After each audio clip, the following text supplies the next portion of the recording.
Okay, so for this next set of examples, we're gonna be using the power rule.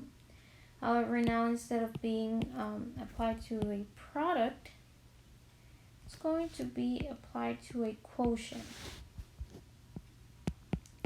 Now a quotient is a fraction or a division. So the property for this rule says that if we have a over b to the n, then this becomes a to the n over b to the n. So that n, it's kind of being applied to the a, and then, oops, and then to the, oh, what happened? And then to the b. Okay, so it's kind of the same rule as in the product, right? Where the exponent outside gets distributed to every single term in the product. However, in this case, it looks like a fraction. So the exponent outside is being applied to the numerator and the denominator in the fraction. So let's go over a couple of examples.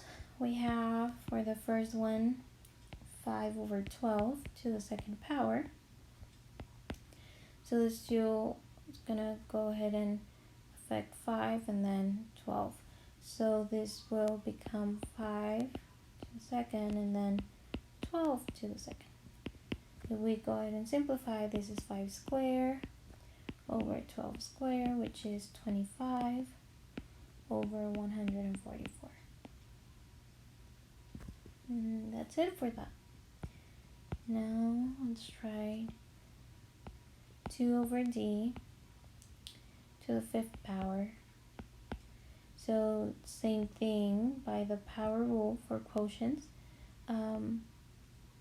We go ahead and distribute that exponent 5 to the numerator and denominator, which gives us 2 to the 5th power over d to the 5th power, which is going to be 2 to the 5th over d to the 5th, which is 32 over d to the 5th power. Let's try a last one. So we are going to have u over v to the 6th power. And again, this 6 exponent will be applied to both the numerator and denominator, which is going to be u to the 6th over v to the 6th, which ends up just being u to the 6th over v to the 6th. And that is our final answer. We cannot simplify even more because we are only working with variables, and that's how you apply the power rule for quotients.